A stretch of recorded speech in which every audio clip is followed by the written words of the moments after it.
अब सुने अपनी बात। देखो बेस जो होता है वो थोड़ा बहुत अपन ने पहले क्लियर करिए, क्योंकि जब तक किसी चीज का बेस अपन को नॉलेज नहीं होगा ना, उसके बारे में फिर बात करना एक बेहूदगी वाली बात हो जाती है। क्योंकि आपको पता ही नहीं है कि रोटी बनती किससे है, तो फिर रोटी के बारे में बात करना ही बेकार है। इसीलिए सबसे पहले जो जानकारी होती है वो टेंस के बारे में अपन को चाहिए थी कि टेंस आखिर में होता क्या है। वो अपन ने बहुत अच्छे तरीके से उसको डिटेल में समझने की कोशिश की कि टेंस होता क्या है। अब टेंस को अगर आप देखोगे ना ठीक से, तो टेंस के 3 लेवल निकल के आते हैं।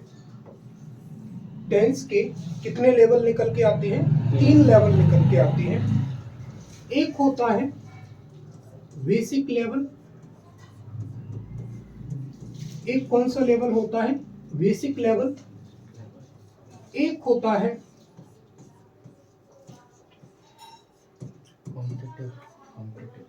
Comparative level. कौन सा लेवल? कंपैरेटिव कराना, किसी चीज को कंपेयर कराना। और एक होता है बेटा कंपाउंड एनालिसिस।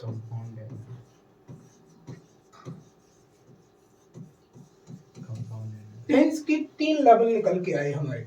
एक होता है बेसिक लेवल, दूसरा कंपैरेटिव लेवल, और तीसरा होता है उसका कंपाउंड एनालिसिस। कंपाउंड एनालिसिस मतलब होता है कि एक सेंटेंस लिखा और उसके ऐड करके ही दूसरा सेंटेंस लिखा, जिसमें हमें यह समझ में आता है कि ये वाला सेंटेंस है उससे रिलेट करता ही ये सेंटेंस होना चाहिए। हम कहते हैं ना कि सर आगे तो पास्ट का है, फिर इधर प्रेजेंट तुम क्यों लिख रहे हो? इधर तो प्रेजेंट है, तुम इधर पास्ट क्यों लिख रहे हो? इसका मतलब इन दोनों में एक दूसरे का कुछ न कुछ असर देखने को मिलता है, ठीक है, जिसे हम बोलते हैं कंपाउंड एनालिसिस। और ये हमें स्टोरी रीडिंग में और अनसीन पैसेज में बहुत ज्यादा हेल्प करता है। आपको कंप्लीट नॉलेज मिलता है कंपाउंड एनालिसिस से। लेकिन ये तब आप पहुंचोगे जब आपके स्टार्टिंग के 2 लेवल बहुत अच्छे से क्या होंगे? क्लियर होंगे, ठीक है। अगर बेसिक लेवल की बात करो ना आप, तो बेसिक लेवल में आपको सीखने को मिलेगा हेल्पिंग वर्ब की नॉलेज, और किसकी नॉलेज मिलेगी आपको? मेन वर्ब की नॉलेज जो है आपको देखने को मिलेगी। कंपैरेटिव में चीजों को हम कंपेयर कराते हैं, ऐसा ही क्यों है, ये कंपैरिजन चलता है। और कंपाउंड एनालिसिस आपको समझ देता है कि आगे प्रेजेंट था तो फिर सडनली पास्ट क्यों हुआ, या शुरुआत से पास्ट चला आ रहा है तो फिर यहाँ पर आगे की प्रक्रिया क्यों चल रही है। पहले पास्ट इंडेफिनिट था फिर पास्ट परफेक्ट पहुंच गए, या पहले पास्ट परफेक्ट था फिर अचानक से क्या पहुंच गए? फ्यूचर पहुंच गए। तो ये कंप्लीट नॉलेज जो है ना हमें किसमें देखने को मिलेगी? कंपाउंड एनालिसिस में देखने को मिलेगी। लेकिन उससे पहले जरूरी है हमारे स्टार्टिंग के 2 लेवल का क्या होना? क्लियर होना, ठीक है। तो टेंस के 3 लेवल हमें समझनी है। बेसिक लेवल समझना है, कंपैरेटिव लेवल समझना है, और कंपाउंड एनालिसिस भी इसका हमें ठीक तरीके से समझना है, ठीक है। अगर बेसिक लेवल को हम लेकर के चलते हैं तो हमें हेल्पिंग वर्ब, मेन वर्ब, इनकी आवश्यकता पड़ती है। अगर मैं दोबारा से रिपीट करूं उसी बात को, तो हम पहले ही इस बात पर डिस्कस कर चुके हैं ऑलरेडी कि इंडेफिनिट किसी का भी हो, इंडेफिनिट किसी का भी हो, उसमें हमेशा क्या लगता है? V1। कॉन्टिन्यूअस किसी का भी हो, उसमें हमेशा क्या लगता है? वर्ब का ING फॉर्म लगता है। क्या लगता है? ING form. परफेक्ट किसी का भी हो, अगर मैं गलत नहीं हूं तो परफेक्ट में हम ऑलवेज V3 का यूज करते हैं। और अगर मैं गलत नहीं हूं तो परफेक्ट कॉन्टिन्यूअस, क्या चीज? Perfect continuous. परफेक्ट कॉन्टिन्यूअस में हम V3 के रूप में बीन का यूज करते हैं। किसका यूज करते हैं? बीन का। और क्या साथ में क्या यूज किया जाता है? वर्ब का ING फॉर्म। यही बात थी। लेकिन हमारी एक वर्ब मिसिंग रहती है जो है V2। इस V2 का स्पेशली हम यूज करते हैं पास्ट के इंडेफिनिट के अफर्मेटिव में। इसके अलावा इसका कहीं और यूज नहीं होता। बाकी सबके इंडेफिनिट में V1 का लगना कंपलसरी होता है, मतलब V1 अगर इंडेफिनिट उसके नाम के साथ जुड़ा है तो वहां V1 होना ही चाहिए। ये क्लियर है। अगर कॉन्टिन्यूअस है, कॉन्टिन्यूअस गलती से भी जुड़ा है तो उसमें ING का होना कंपलसरी है। इसीलिए परफेक्ट में V3, अब इसमें दोनों मिले तो V3 के रूप में हमने बीन का यूज किया और वर्ब के साथ क्या लगाई, ING का यूज हमने किया है। अगर सबसे पहले टेंस की अगर आप बात करते हैं तो सबसे पहला टेंस हमारा कौन सा होता है, प्रेजेंट इंडेफिनिट, यही होता है। सबसे पहला क्या होता है, प्रेजेंट इंडेफिनिट। इंडेफिनिट ये तो सब जानते हैं कि वर्ब का फर्स्ट फॉर्म लगेगा, लेकिन हमें इसकी हेल्पिंग वर्ब तैयार करनी है। मैंने तुमसे कल ही कहा था कि हेल्पिंग वर्ब जैसा कुछ भी नहीं होता। अब हमने 3 मेंबर डिसाइड किए थे, डू, बी और हैव। डू एक ऐसा मेंबर होता है जो कर्ज किसको देता है बेटा, किसको कर्ज देने का काम करता है, इंडेफिनिट को। डू के फर्स्ट फॉर्म होते हैं डू और डज। ये इसके क्या होते हैं, V1 फर्स्ट फॉर्म।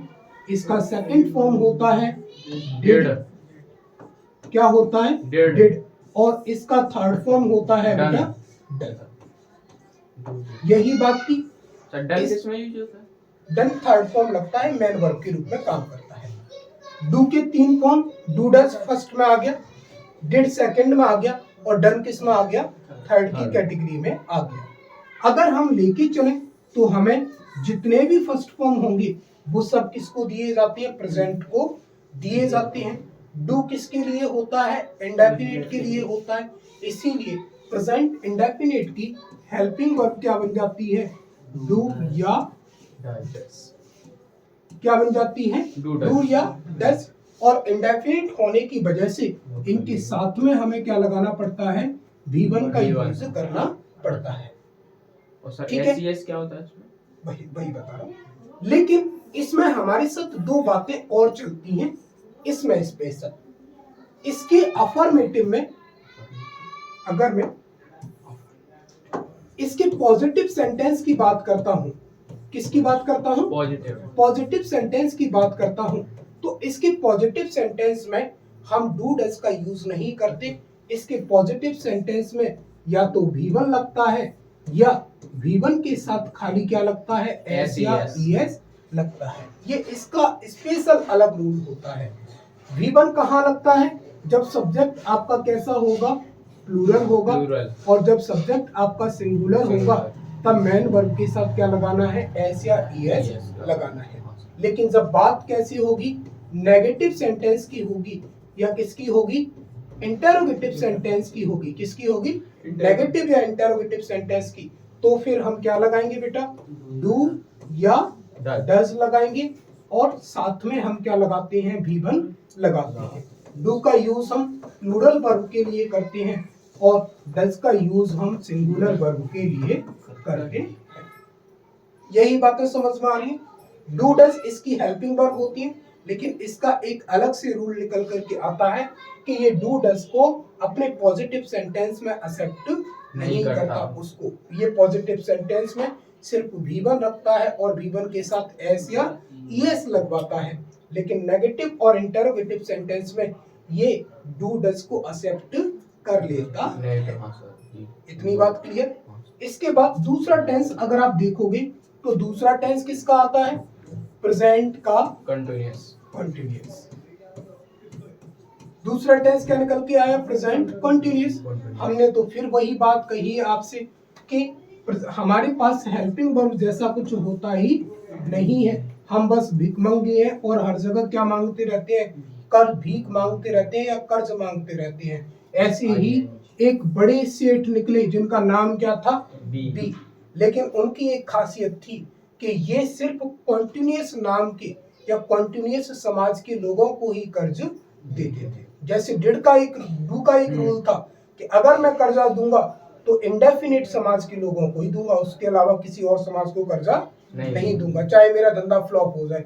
ऐसे ही बी का एक अलग रूल था कि अगर मैं किसी को कर्जा दूंगा ना तो किसको दूंगा, प्रेजेंट, सॉरी कॉन्टिन्यूअस को दूंगा, किसको कर्जा दूंगा, कॉन्टिन्यूअस का। तो बी के 3 फॉर्म क्या निकले बेटा, इज, आर और एम। सेकेंड फॉर्म इसका क्या निकला, वाज या वर। और थर्ड फॉर्म के रूप में क्या निकला इसका, बी। ठीक है, और इसे आप किस में यूज किया, परफेक्ट। लेकिन अभी हम किसकी बात कर रहे हैं बेटा, प्रेजेंट की। तो प्रेजेंट कॉन्टिन्यूअस के लिए हम क्या लेकर के आएंगे, इज, आर और एम। यही है, कॉन्टिन्यूअस नाम के साथ जुड़ा रहता है तो हमें समझ में आ जाना चाहिए कि इसके साथ क्या लगेगा, आईएनजी का यूज होगा ही होगा। कॉन्टिन्यूअस मतलब आईएनजी।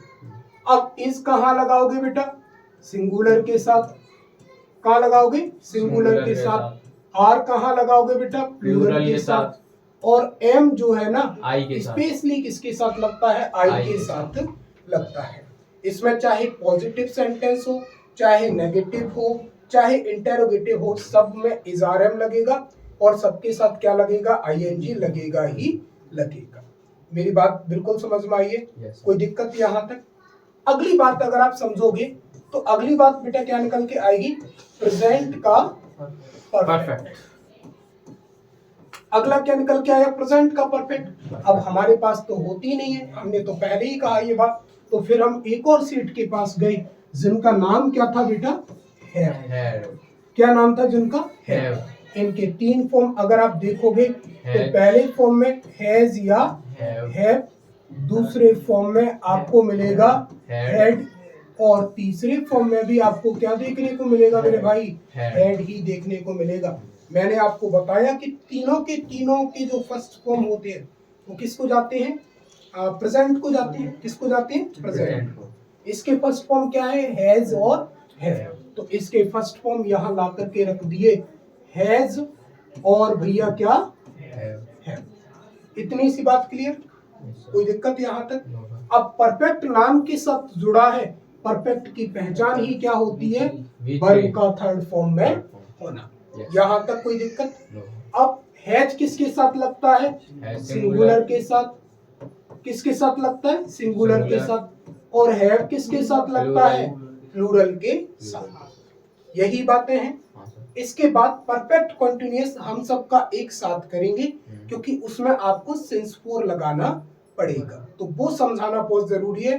कुछ मिस कंसेप्ट जो है हमने पढ़ रखे हैं परफेक्ट कॉन्टिन्यूअस के टेंस में, उनको दूर करना बहुत ज्यादा जरूरी है, इसीलिए सबको एक साथ लपेटेंगे।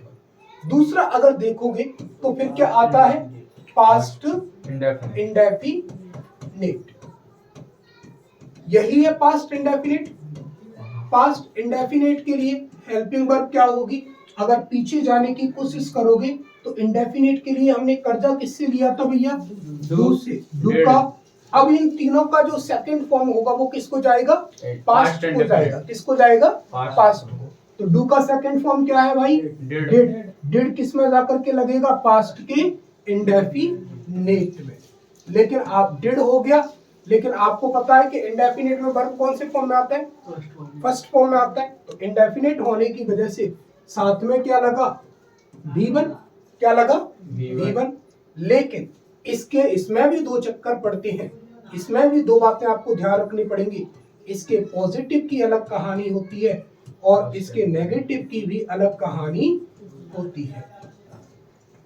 नेगेटिव या बात किसकी करे भाई, इंटेरोगेटिव। सिंपल सी बात मेरी समझ में आ रही है, ठीक ठीक। अब इसके पॉजिटिव की तो अलग कहानी होगी। पॉजिटिव में तो इसने क्या रखा, सीधा सीधा V2, चाहे अपर चाहे सिंगुलर हो चाहे प्लूरल हो, इसने तो इंडेफिनिट के नियम को ही खत्म कर दिया। इंडेफिनिट के लिए तुमने क्या पढ़ा, V1। क्या पढ़ा हमने, V1। इसमें तो V1 ही नहीं है, ये अलग से लेकर के आया कुछ, और अलग से क्या लेकर के आया, V2 लेकर के आया। क्या लेकर के आया, V2 लेकर के आया। अब नेगेटिव और इंटेरोगेटिव की बात करेंगे आप, तो नेगेटिव इंटेरोगेटिव में डिड के साथ V1 लगने को तैयार हो जाता है, डिड प्लस V1। अब देखो एक ही है आपके पास, ऑप्शन तो है नहीं, ऑप्शन है नहीं, है ना कोई ऑप्शन। और जब ऑप्शन नहीं होता तो फिर हम सब पर कैसा भी हो आपको उसी के साथ अपना सारा समय व्यतीत करना है। गंदा है तब भी वही है, और बढ़िया है तब भी वही है, कोई चॉइस ही नहीं है। चॉइस होता है तो फिर आप तलाश कर ले, चले यार इसके साथ मजा नहीं आ रहा, कोई और तलाशते हैं, है ना। लेकिन यहाँ तो ऑप्शन ही नहीं है तुम्हारे पास, ले दे के कौन है, डिड ही है। तो इसीलिए आप यहाँ फंसे हुए हैं, आप ब्लॉक हैं, कोई ऑप्शन नहीं है। सिंगुलर है तब भी डिड, और प्लूरल है तब भी डिड। बात क्लियर समझ में आई। इसी तरह अब अगली बात किसकी छेड़ेंगे अपन, पास्ट कॉन्टिन्यूअसली। किसकी छेड़ेंगे हम, पास्ट कॉन्टिन्यूअस की। हमने तो शुरुआत में ही तुमसे कहा था हमारे पास हेल्पिंग वर्ब होती नहीं है, हम शुरू से ही क्या रहे, नंगे भूखे इंसान हैं, मांगने पर तो ले बस दे दे ला भैया। अब इसीलिए कॉन्टिन्यूअस के लिए हमने कौन सी तलाशा था, कॉन्टिन्यूअस के लिए हमने तलाशी थी बी। कौन तलाशा था, बी तलाशा था। अब इसका फर्स्ट फॉर्म तो गया प्रेजेंट में, सेकंड को अपन कहाँ लेके आएंगे, पास्ट में। कहाँ लेके आएंगे, पास्ट में। तो पास्ट कॉन्टिन्यूअस की हेल्पिंग वर्ब क्या होती है, वाज या वर। क्या होती है, वाज या वर। और इसकी कॉन्टिन्यूअस की पहचान क्या होती है, ING, V1 के साथ ING। अब तो ऑप्शन है दो हम सब पर है, किसी का भी चुनाव कर सकते हो, दोनों के लिए अलग अलग ऑप्शन। अगर मैं परदेश रहूंगा तो मेरे साथ ये वाला रहेगा सिंगुलर, बाज किसके लिए, सिंगुलर। और अगर आप इंडिया में ही रहते हैं तो आप किसके साथ वक्त बिता सकते हैं, वर के साथ वक्त बिता सकते हैं। सिंगुलर के साथ बाज और प्लूरल के साथ वर, लेकिन दोनों के साथ एक चीज कॉमन रहेगी, वो है ING। इसको नहीं भूलना, अपनी संस्कृति को नहीं भूलना भैया। इसके बाद फिर बात किसकी आती है, पास्ट परफेक्ट। देखो ये जो मेन पहचान है ना, इनके साथ तो वो वाली गाना चलता होगा, तुमने सुना होगा, छोड़ेंगे ना हम तेरा साथ मुसाफिर मरते दम तक, है ना। तो कंटिन्यूअस तो कहीं भी आ जाए, हम तो पकड़े ले भैया, हम तेरा साथ नहीं छोड़ने, लेकिन कंडीशन बदल जाएंगी। परदेश चले जाओगे तो बाज रखना पड़ेगा, और इंडिया में रहो तो किसको रखना, वर को रखना। ऑप्शन है तुम्हारे पास, ज्यादा आपको खर्चा नहीं आएगा लोगों को ले जाने में। पास्ट परफेक्ट, अब परफेक्ट फिर तलाशो। परफेक्ट के लिए किसको टारगेट किया था हमने, हैव को। किसको किया था, हैव को। अब हैव का भैया क्या होता है, हेड। क्या, परफेक्ट के लिए कौन टारगेट किया था, हैव। अब इनकी सेकंड फॉर्म किस में आती है, पास्ट में आती है। किस में आते हैं, पास्ट में। तो पास्ट परफेक्ट की हेल्पिंग वर्ब हमारे लिए क्या हो जाएगी, हेड हो जाएगी। अब फिर वही बात, छोड़ेंगे ना हम तेरा साथ मुसाफिर मरते दम तक। परफेक्ट की पहचान क्या है मेरे भाई, V3। तो ले भैया हम तेरा साथ कभी छोड़ेंगे भी नहीं। साथ में क्या चिपका दिया, V3 अपन ने चिपकाने का काम कर दिया। इसके बाद ये हेल्पिंग वर्ब जो चलती है ना, ये जो बना बनी का काम था, ये बस प्रेजेंट और पास्ट में रह जाता है। मैंने पहले ही दिन अगर तुमसे जिक्र किया हो, पहले ही दिन अगर मैंने जिक्र किया हो ना तुमसे, तो पहले ही दिन मैंने कहा था कि फ्यूचर एक ऐसा टेंस होता है, फ्यूचर एक ऐसा टेंस होता है जो क्या बताता है, मूड बताता है। मूड मतलब किसी व्यक्ति का क्या माइंडसेट है किसी टाइम पर वो, या इसे हम किससे बताते हैं, प्रेजेंट से भी बताने का काम करते हैं। उस दिन मैंने थोड़ा बहुत समझाने की कोशिश की थी कि कैसे कोई चीज दिखने में प्रेजेंट की है, लेकिन हकीकत में वो चीज किसकी है, पास्ट, फ्यूचर की। किसकी है, फ्यूचर की। बताया था कि हम कार खरीदने वाले दिखने में प्रेजेंट है, लेकिन असलियत उसकी क्या निकली, फ्यूचर में। ठीक है। और जब आप मूड की बात आती है ना हमारे लिए, किसकी बात आती है, मूड की। तो मूड की जब हम बात करते हैं तो मूड का मतलब होता है, मूड बताने का काम कौन करते हैं, मॉडल्स करते हैं। कौन करती हैं, मॉडल्स। मॉडल्स का मतलब होता है मॉडल वर्ब्स। क्या होती हैं, मॉडल वर्ब्स। सिंपल सी बात यही है। मॉडल, मूड बताने का काम कौन करती है, मॉडल वर्ब होती है बेटा। मॉडल को थोड़ा सा बताओ। मॉडल को अगर आप छेड़ोगे ना तो ये ऐसी वर्ब होती हैं जो हेल्पिंग वर्ब का भी काम करती हैं और साथ के साथ किसका काम करती हैं, मेन वर्ब का भी काम करती हैं। इनमें दोनों ताकत होती है।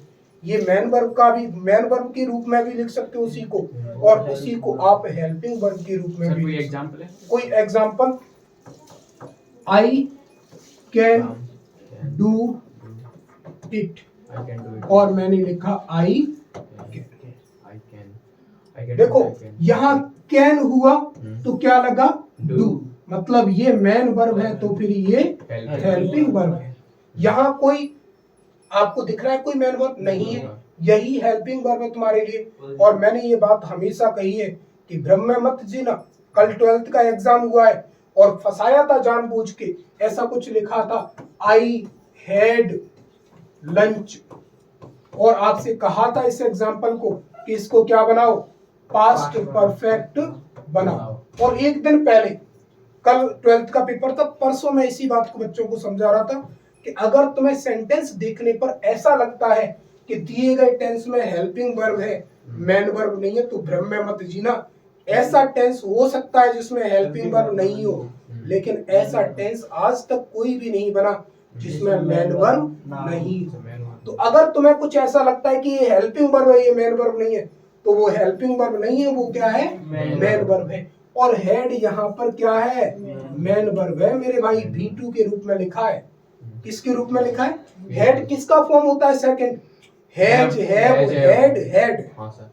तो हमने तो पढ़ा है कि भैया बिना मैन वर्ब वाला नहीं हो सकता, बिना हेल्पिंग वर्ब वाला हो सकता है। क्योंकि टेंस बनाने की, सेंटेंस बनाने की अगर कोई सबसे बेसिक फॉर्म है ना, जिसके बिना पत्ता नहीं हिला सकते आप सेंटेंस का, वो है मैन वर्ब। क्योंकि बिना मैन वर्ब के कुछ हो ही नहीं सकता। समझ रहे? तो इसको मेरे बॉस से इसको गलत करके आएंगे। इसमें करना क्या होगा, इसको पास्ट परफेक्ट बनाना होगा। तो पास्ट परफेक्ट में क्या बनता है, एक तो हेड रखते हैं साथ में, और साथ में क्या रखते हैं, V3। अब वो जो उनको समझ ही नहीं आ रहा कि इसमें वर्ब क्या है, इसमें एक और क्या लगेगा, हेड लगेगा। हेड हेड, हाँ, आई हैड हैड लंच। दो बार हेड। हाँ, एक हेल्पिंग वर्ब और एक मैन वर्ब। कुछ हमारे बॉस से भाई साहब इसको गलत करके आए होंगे। हाँ सर। ठीक है, तो फ्यूचर जो है वो क्या बताने का काम करता है, मूड बताने का काम करता है, या प्रेजेंट से बताया जा सकता है। मूड कौन बताता है, मॉडल वर्ब्स बताने का काम करता है। प्रेजेंट के लिए हमें दो मॉडल वर्ब दी जाती हैं, या तो विल या सेल। इन पर अपन डिटेल में भी चर्चा करेंगे। फिलहाल अपन बस इनका क्या बना लेते हैं, हेल्पिंग वर्ब बना लेते हैं। ये बहुत गलत मिसकंसेप्शन पढ़ चुके हैं अपन इसमें, विल सेल में। पहला कौन सा, फ्यूचर इंडेफिनिट। पहला कौन सा, फ्यूचर इंडेफिनिट। फ्यूचर इंडेफिनिट में कौन लगता है, विल और सेल। इसको डिटेल में समझाऊंगा। विल सेल कभी भी, विल सेल जो होता है ना, सिंगुलर प्लूरल से नहीं चलता, ये चलता है फर्स्ट पर्सन, सेकंड पर्सन और थर्ड पर्सन। ये पर्सन के अकॉर्डिंग चलते हैं। किसके अकॉर्डिंग चलते हैं, पर्सन। तो इनको डिटेल में खोलेंगे एक एक चीज, तब ये बहुत अच्छे से समझ में आएगा। तो फ्यूचर इंडेफिनिट का क्या, विल सेल क्या होता है, विल सेल। और आपने पता है हमें एक गाना रटाया गया है, छोड़ेंगे ना हम तेरा साथ, मुसाफिर मरते दम तक। और इंडेफिनिट की एक पहचान क्या है मेरे भाई, V1। लो भाई, अपन ने पहचान को बिल्कुल भी नहीं त्यागा। इसके बाद दूसरी बात किसकी आती है, फ्यूचर कॉन्टिन्यूअस। किसकी बात आती है, फ्यूचर कॉन्टिन्यूअस। फ्यूचर कॉन्टिन्यूअस की क्या हेल्पिंग वर्ब बनेगी। अब देखो, विल सेल तो लगेगा ही लगेगा, क्या लगेगा, विल सेल तो लगेगा ही लगेगा, लेकिन इसके साथ क्या जुड़ा है, कॉन्टिन्यूअस। अब कॉन्टिन्यूअस के लिए अगर आपको याद हो तो हम एक सेठ के पास गए थे कर्जा लेने। कौन से सेठ के पास गए थे कर्जा लेने, बी के पास।